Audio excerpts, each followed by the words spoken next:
के समुंदर मतौरा था जैसे कमल संग पानी।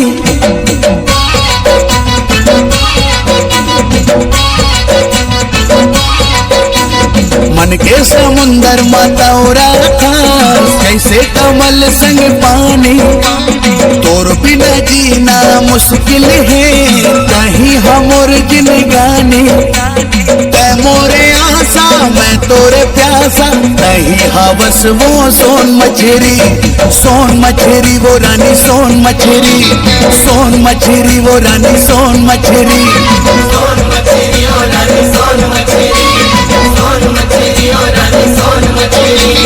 मन के समुंदर मतौरा था जैसे कमल संग पानी। तोर बिना जीना मुश्किल है कहीं हमोर जिंदगानी। तै मोरे आशा मैं तोरे सासा मैं तो हवोर सोन मछरी रे राजा सोन मछरी रे राजा सोन मछरी। सोन मछरी रे रानी सोन मछरी।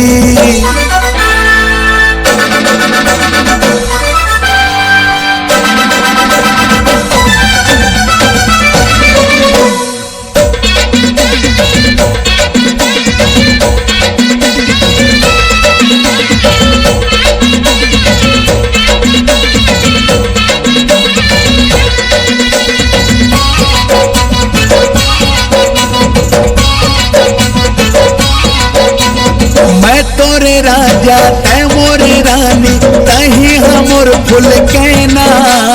काजा घुमंतर मारे बहके मैंने आवे नाचना।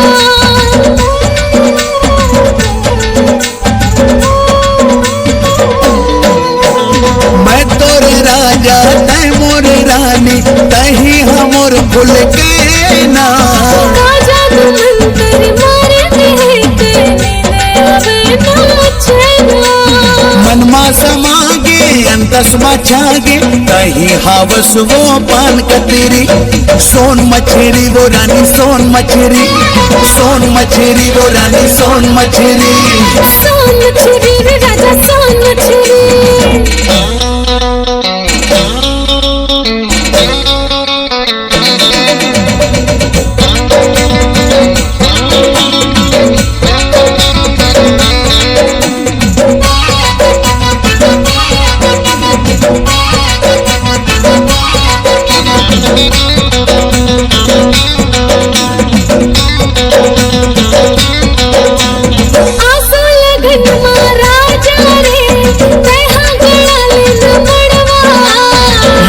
हो तोला डोली माँ डीजे बजा हो बाजा गढ़वा।